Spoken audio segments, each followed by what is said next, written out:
Ikkinchi jahon urushi 20-asrda sodir bo'lgan jahon tarixidagi eng yirik urush.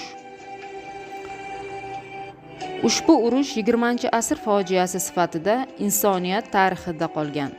Bu urushda o'sha davrda mavjud bo'lgan 73 ta davlatlardan 62tasi ishtirok etgan. Bu esa dunyoning 80%ni tashkil etadi. Hozirgi kunda Ikkinchi jahon urushi yadroviy qurol qo'llangan yagona urush hisoblanadi.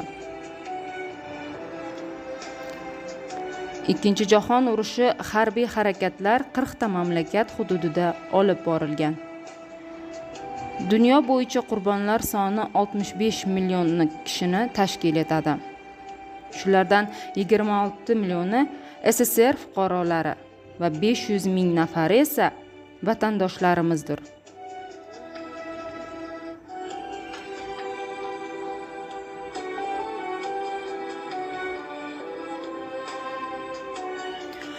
Urush yillarida Angren shahri o'zining ko'mir sanoati orqali front orti xizmatlari bilan urush qatnashchilarini kiyim-kechak va oziq-ovqatlar bilan ta'minlagan.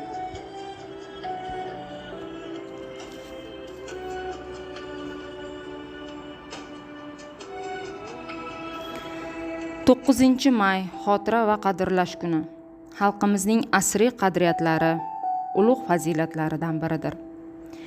El yurtning tinchligi, erki va ozodligi uchun kurashgan insonlar hamisha xalqimiz ardog'idadir.